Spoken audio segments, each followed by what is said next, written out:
Well, hi. You don't see me yet because I was getting all my equipment ready. So I am coming into the studio space just to set the scene. I thought I'd set it with you. Oh, and hi, it's Marilyn Price. I am about to tell you a story you know.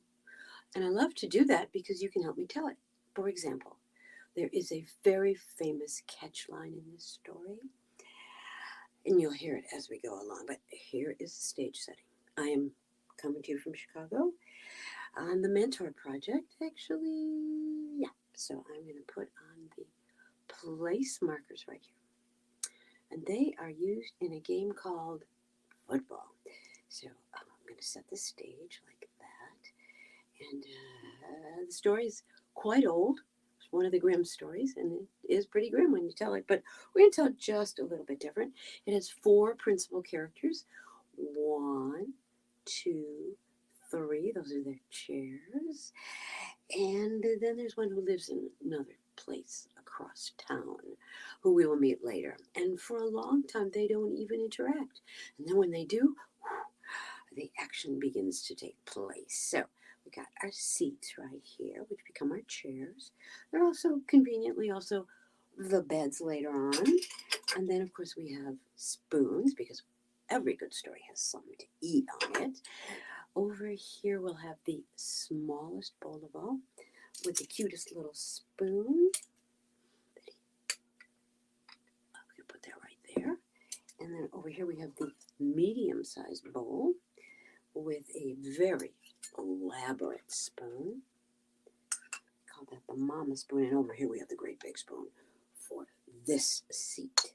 Let's see, do we have enough? Can you see everything? Yes, you can. You're doing a really good job. All right, now, story starts like all stories, but I think I'd like to introduce you to the characters first. Yeah, here they go. Because this story comes from Chicago and because we are using this equipment, I thought when I first told the story, which was a very long time ago, that it would be really kind of fun if instead of Bears, I could take the name of the team from Chicago and use, someone out there said footballs. That's what I did. So, first one we're going to meet is Mama Bear. Okay, you can go out for a long pass. Mama Bear is the first one we meet in our story, and this is her chair. So we'll just sit her right down here. Because, oh, can you see her? Oh, yeah, we need to lift her up a little bit. She's very adorable. Over here, where the big bowl is, who do you think? Papa Bear. Now, it could be reversed. It could be the mama has a bigger appetite than Papa, but in this particular story, Papa Bear has the biggest appetite of all. Oh, I am hungry as a man. That's his line. Yep, he goes right here. And then over here, Mama Bear, Papa Bear, and Baby Bear. Baby Bear sits right over here, right in between Mama and Papa. So in case he needs anything, they can help him. And they are a very loving family. Mama Bear, Papa Bear, and Baby Bear. So, the other side of the dark but not scary woods, I'm going to put the bears back in their bear bedroom. Papa Bear goes first because he always likes to get everything ready for his family. Mama Bear has just tucked Baby Bear in with a story. I don't know which one. What are you going to read tonight? Well, you tell me there. Maybe Good Night Moon. That would be a good story. And of course, then we have GoldiePost. Rah. GoldiePost lives on the other side of the dark but not scary looks. She is spoiled, spoiled, spoiled, which means she thinks she can get everything she wants. That's why I love this story because she doesn't. I don't. You don't. So GoldiePost is going over here. Everyone is sound asleep. It's about time in the morning, and if you could give me a cock-a-doodle-doo. Well, wait, they live on a farm. I actually just made that up, but it's a great way to wake up in the morning. I think so. Who do you suppose is the first one in the kitchen in our Once Upon a Time? Please join me. Say this together. Once upon a time, there were three bears. There was Mama Bear, Papa Bear, and Baby Bear. They lived in a house that was barely big enough for all of them. Now, in this particular morning, it was Papa Bear's birthday. Oh, so lovely. So Mama Bear had made him his favorite treat, which was something they normally did not have because she saved it for Papa Bear's birthday. Now, Baby Bear was barely a year old, so he had never experienced Papa Bear's birthday before. So this was going to be a bit of a challenge because Baby Bear liked to eat everything in its order and in its own place. So we'll see how this all unrolls.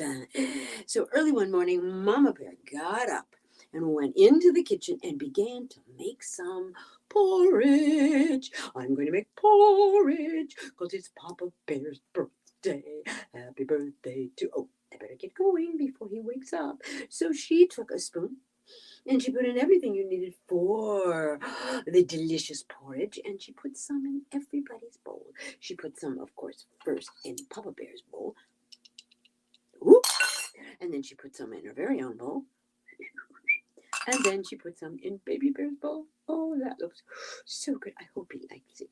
And then she called Papa Bear down. Papa Bear! And she took a seat behind her bowl.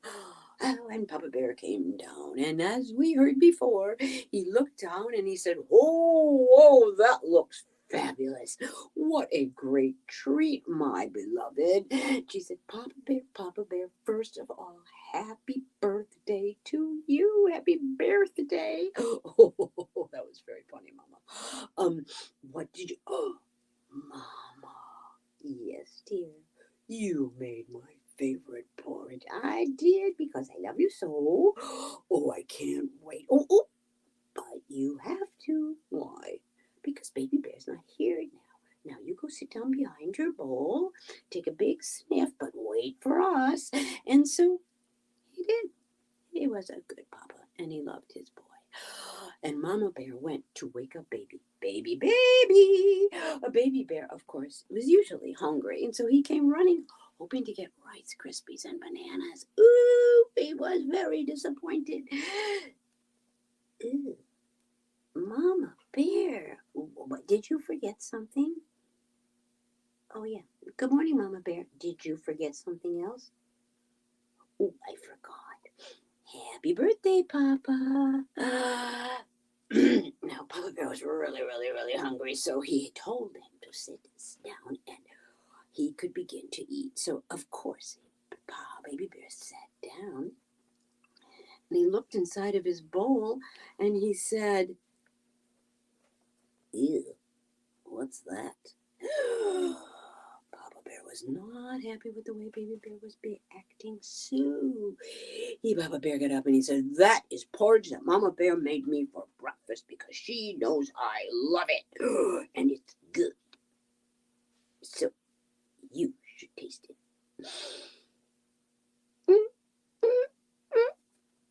Mama, do I have to? Don't ask Mama, ask me. Papa, do I have to? Yep, you do. But I'll show you how good it is first. So, Papa Bear reached in to his bowl and he took a bite. That's very nice, hot porridge. And he said, whoa, hot stuff. And he put the spoon right back.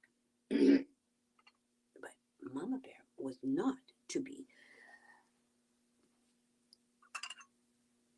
distanced from her porridge, so she took a bowl too. Oh, Papa, you're right. This is too hot to eat. And Baby Bear just looked down at his porridge and said, ew, yuck. Why don't we go out for breakfast, Mama and Papa? Well, Mama Bear and Papa Bear would have none of that because it was Papa Bear's birthday, and this was his favorite porridge. So Mama Bear had a great idea. She said, I know. Why don't we go for a ride in the dark but not scary woods? And so they did. Papa went right to the bear garage, and he took out his bear cat, and they all got inside. Papa Bear in the front. Okay, right behind me, baby. Baby Bear next, and Mama Bear following up the room.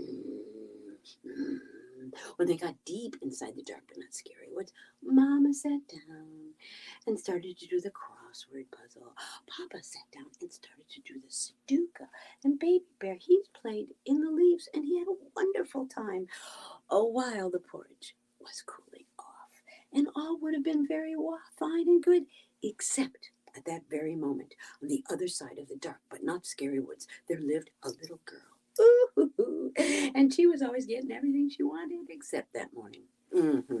That morning she said to her very own mother, "Mother, mother, mother, mother, mother, mother, I would like some porridge." And her mother said, "We're not having porridge today." "What? I want porridge and I want it now." Ooh, ooh, ooh. But today Mama was just not in the mood. She said to her, "I don't care what you want. I love you, but I am busy. Too busy to make porridge for me. I am very special." "Well, we're all very special, Goldie, but today you're not going to get your way." Whoa! And with that, GoldiePost left the house and raced outside and went for a walk in the woods. The dark but not scary woods. Now, when she got to the house that belonged to our friends, the bears, she, of course, not so very unpolitely, didn't even bother to knock. She just went right in.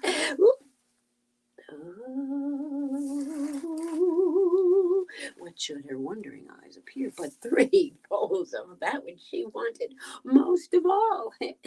Porridge. Ooh, porridge, porridge, porridge for me, for GoldiePost. So GoldiePost went, of course, to the biggest bowl of all, wouldn't you know? And she took a great big spoonful of porridge. When she put it to her dainty little mouth, it was too hot. I don't like it when it's hot. But there's another bowl. Oh, and I really like that spoon. Look at that. It's glitzy, just like me. So GoldiePost took a small, well, not so small, scoopful of the porridge. She put it in her dainty mouth and went, "Ew. That's too lukewarm. I want porridge that is so perfect, like this cute little bowl." And so she took a massive spoonful of baby bear's porridge. She put it in her dainty mouth and went, She ate the whole thing. And when she didn't eat, she spilled all over baby bear's chair. Oh dear. No. Now I'm so full. I think I need to sit down and look around this house I found in the middle of the dark but not scary woods. And so she did. The first thing she did, of course, was to go to Papa Bear's chair. And she, in fact, did. When she sat down, she said, "Ow! That chair's too hard for little dainty me." And then she went to the chair with the pretty spoon near it, and she said, "I'll try that one." And she did. And she went right in, and she bounced and bounced and bounced and bounced, and whoa, that chair's too soft. But this chair, this little chair, it's covered with oatmeal. Porridge on my lovely little chair. Who would do such a thing? And so, still tired, GoldiePost went to look for some place to lie down. She went all the way upstairs, and there she found a bed. Not one bed, not 2 beds, but 3 beds.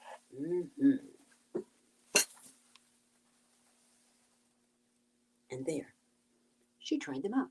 Now, the first bed was, ow, oh, ow, that mattress is very, very hard. Way too hard for gentle little me. And then she went to the second bed, and sure enough, oh, this one, way, way, way too soft. And so she decided she would take a snooze in that perfect bed, but it was too little. So GoldiePost slept in all 3 beds.